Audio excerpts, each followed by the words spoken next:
Pinagpalang araw mga kapatid sa bawat isa sa atin sa pangalan ng ating Panginoong Hesus. Narito po tayo sa ating pong segment, What is the Truth? Searching for the truth scripturally. Before we proceed, brethren in Christ, the purpose of this segment ay hindi ito para manuligsa, hindi ito para mang-atake, hindi ito para mamersonal, kundi ito ay pagbubunyag ng kamalian, ito ay paghahayag ng katuwiran, at ito ay paglalahad ng katotohanan. Let us remember, brethren in Christ, that the right process of interpretation. Dahil if we have the right observation of the scripture, we will come up with the right interpretation of the scripture. And once we come up with right interpretation of this scripture, then we will have right application of the scripture.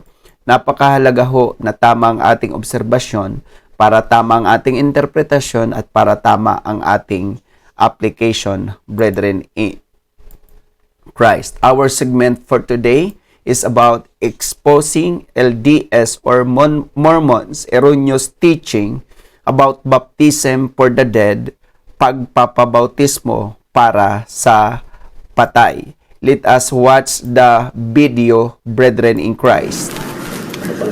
This is my work. Sister Johnston, having been commissioned of Jesus Christ, I baptize you for and in behalf of Teresia Bartzek, who is dead, in the name of the Father, and of the Son, and of the Holy Ghost. Amen.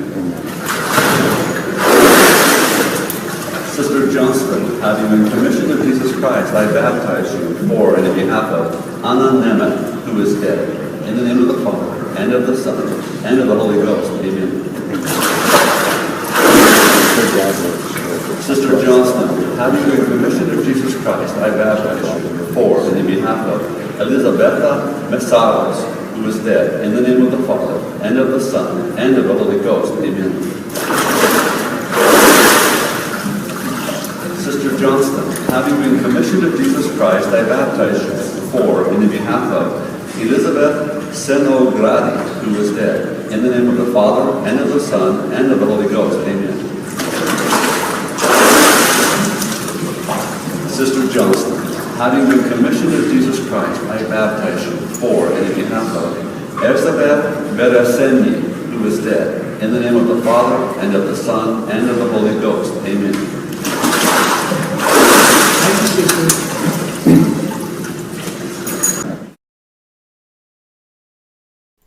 Ating ipagpatuloy mga kapatid ang ating pong paglalahad. Nakita po natin mga kapatid ang binabautismuhan, bawat lublub sa kaniya sa tubig ay isang mahal niya sa buhay na yumao o patay na ang kanyang nire-represent or kanyang pinoproksihan mga kapatid. O ulitin ko, kung ilang beses siya nilublob sa tubig mga kapatid, ganun din po kadami ang mga patay na mahal niya sa buhay na kanyang prinuksihan sa bautismo mga kapatid. Now, we heard on the video, brethren in Christ, na sinasabi niya po mga kapatid nung pastor, sabi niya po, Sister Johnson, having recommissioned of Jesus Christ, I baptize you under the name of the dead, yung mga pangalan ng patay na kanyang binanggit, who is dead, in the name of the Father, and of the Son, and of the Holy Ghost.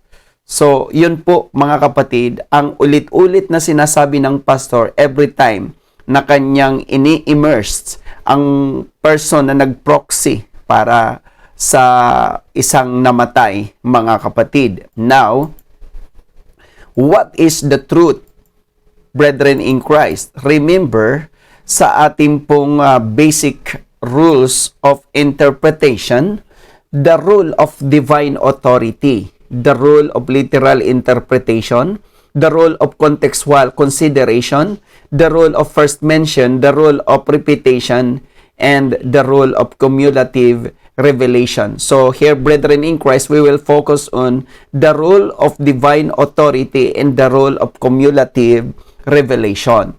Dahil mga kapatid, tandaan po natin ang ating final authority is the Bible.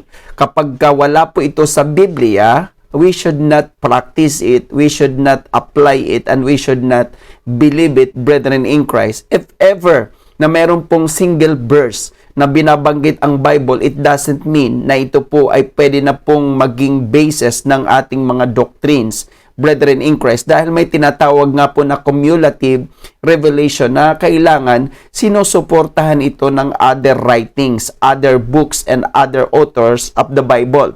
Kapag ka-single lang po ang verse na binabanggit sa Bible, again, dapat hindi ito maging basis ng ating doctrine dahil sometimes ang mga authors at ang mga writers ng Bible ay may mga sinulat sila na practices ng mga pagans na it doesn't mean na kanilang ini-encourage ang mga readers ng Bible na i-apply ito.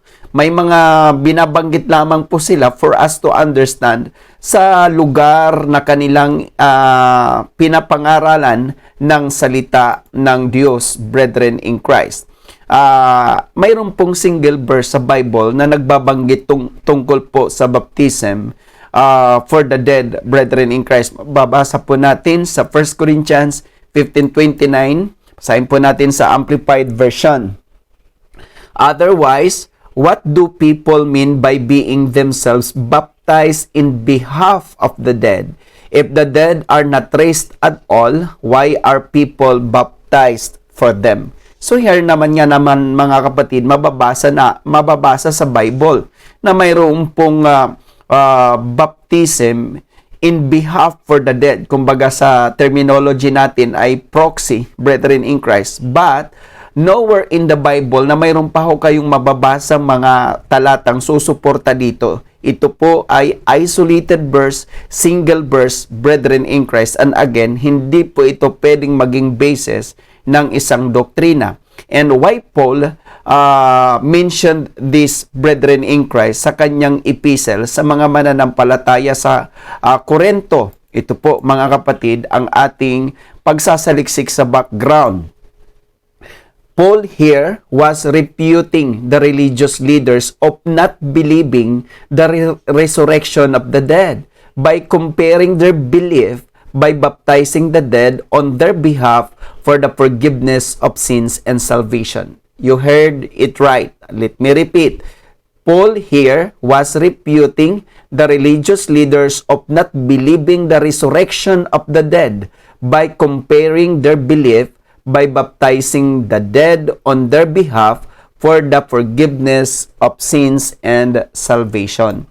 So here, brethren in Christ, dahil alam naman po natin ang mga katunggali ni Paul do not believe the resurrection, kaya dito mayroon siyang sabihin natin na pinagkunan na background na itong mga nagpa-practice ng baptism for the dead ay naniniwala sila na mayroong pagkabuhay na maguli sa mga patay, at of course kaya sila nagpapabaptize in behalf of the dead, brethren in Christ, kasi naniniwala sila that they will be forgiven and they will be saved, brethren in Christ. Kaya remember that this practice, baptism for the dead, is one of pagan rituals and practices which was adopted by the Corinthians sect. Let me repeat, brethren in Christ, baptism for the dead is one of the pagan rituals and practices which was adopted by the Corinthians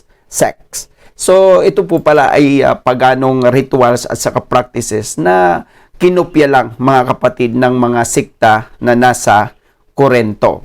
Now, let us again read sa sinabi po ng pastor while he was baptizing, brethren in Christ, one of his member. Sister Johnson, having recommissioned of Jesus Christ, I baptize you under name of the dead, who is dead in the name of the Father and of the Son and of the Holy Spirit. So, brethren in Christ, dito ay ating pong inaalam, what is the truth? Pwede ba talaga bautismuhan ang isang buhay para sa isang patay, para lang ito magkamit ng kapatawaran ng kasalanan at magkamit ng kaligtasan. Brethren in Christ, let us remember that cultic groups are always copying and imitating other religious rituals and practices regardless if these are biblical or not biblical. Let me repeat. Cultic groups are always copying and imitating other religious rituals and practices regardless if these are biblical or not biblical. So wala silang pakialam kung biblical ito, hindi, basta kopya lang sila ng kopya, mga kapatid, gaya lang sila ng gaya without studying it, brethren in Christ. At sounds familiar na itong practice po ng baptism for the dead ay mababasa po natin ito rin sa 2 Maccabees, o ang paniniwala nito ay mababasa natin sa 2 Maccabees 12:43 hanggang 45. Basahin po natin sa NRSV translation. He also took up a collection, man by man, to the amount of 2,000 drachmas of silver, and sent it to Jerusalem to provide for a sin offering. In doing this, he acted very well and honorably, taking account of the resurrection. For if he were not expecting that those who had fallen would rise again, it would have been superfluous and foolish to pray for the dead. Because way back then, praying for the dead is their practices. Let me repeat. For if he were not expecting that those who had fallen would rise again, it would have been superfluous and foolish to pray for the dead. But if he was looking for the splendid reward that is laid up for those who have fallen asleep in godliness, it was a holy and a pious thought. Therefore, he made atonement for the dead so that they might be delivered from their sins. So, see, brethren in Christ, for us to understand, let us read it in Tagalog, Mabuting Balita Biblia, pangalawang Makabeyo 12:44 hanggang 45.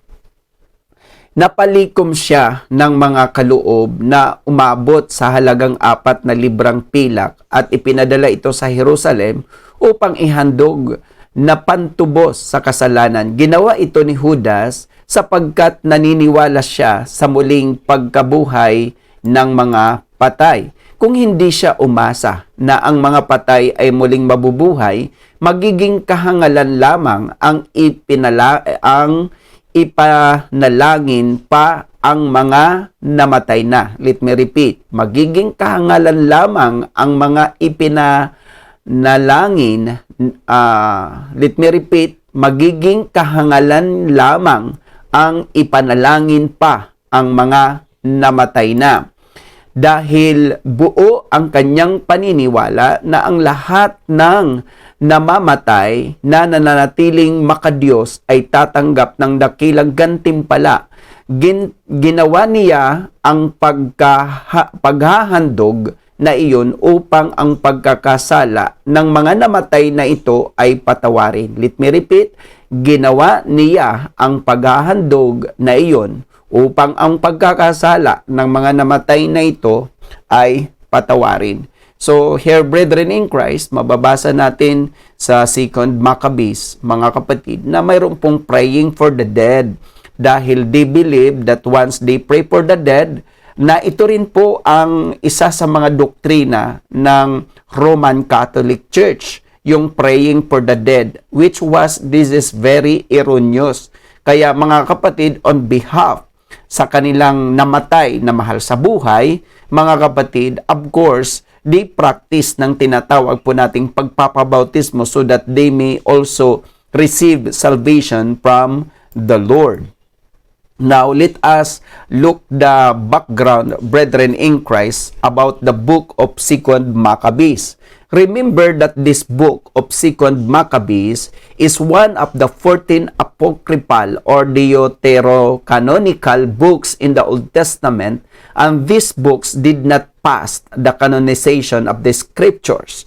Let me repeat and emphasize, brethren, remember that this book of 2 Maccabees is one of the 14 apocryphal deuterocanonical books in the Old Testament, and these books did not pass the canonization of the scriptures. That is the reality. Kung hindi po ito pumasa ng canonization, therefore hindi po ito dapat maging basis ng doctrine. Dahil mga kapatid, kapag kaibasin natin ang doktrina dito, magiging kulto tayo mga kapatid. So what happened to other religion, brethren in Christ, because they adopt, brethren in Christ, the doctrine that had been taught here in deuterocanonical books or apocryphal books, kaya sila ay considered as cultic group, brethren in Christ. Kaya again, bagamat mababasa ito mga kapatid sa Bible, once lang ito binanggit, at kung mabasa man ito sa mga apocryphal o deuterocanonical books, ito pa rin mga kapatid ay hindi pumasa sa canonization. Therefore, this must not be the basis of our doctrine, particularly sa baptism for the dead. Again, let us refute what the pastor said. Sister Johnson, having recommissioned of Jesus Christ, I baptize you under name of the dead, who is dead, in the name of the Father and of the Son and of the Holy Ghost. Pwede po ba mga kapatid, mailigtas ang mga namatay na ating mahal sa buhay sa pamamagitan ng pananalangin sa kanila o pagpapabautismo para sa kanila? Mga kapatid, what is the truth? Ito po ang wika, mga kapatid, sa Ezekiel 14:14 Tagalog ang Biblia.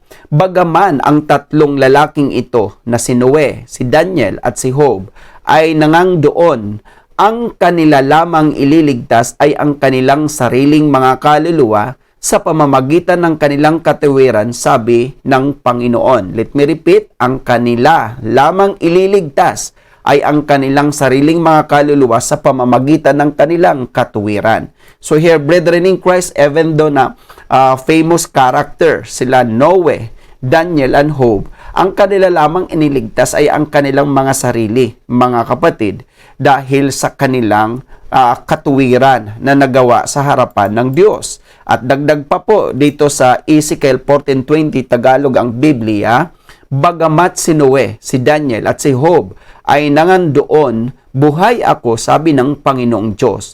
Hindi sila mangagliligtas ng mga anak na lalaki o babae man.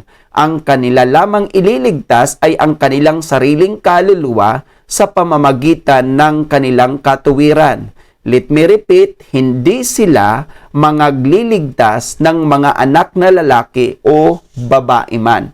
Remember na even though they were famous characters in the Bible, brethren in Christ, ay hindi sila makapagliligtas maging ng kanilang mga anak na babae o maging anak na lalaki, mga kapatid. Ang kanila lamang ililigtas ay ang kanilang sariling kaluluwa sa pamamagitan ng kanilang sariling katuwiran.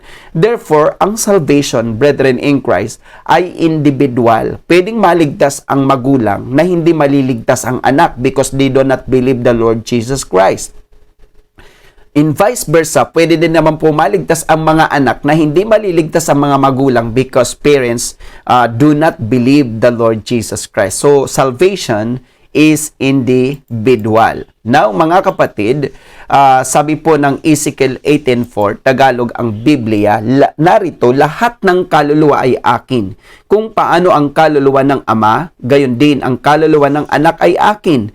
Ang kaluluwa na nagkasala ay mamamatay. So dito, mga kapatid, ang kaluluwa na nagkasala ay mamamatay. Vice versa, ang kaluluwang pinatawad na sa pagkakasala ay mabubuhay o maliligtas, mga kapatid. And add-on pa po dito sa Ezekiel 18:20, Tagalog ang Biblia, ang kaluluwa na nagkakasala mamamatay.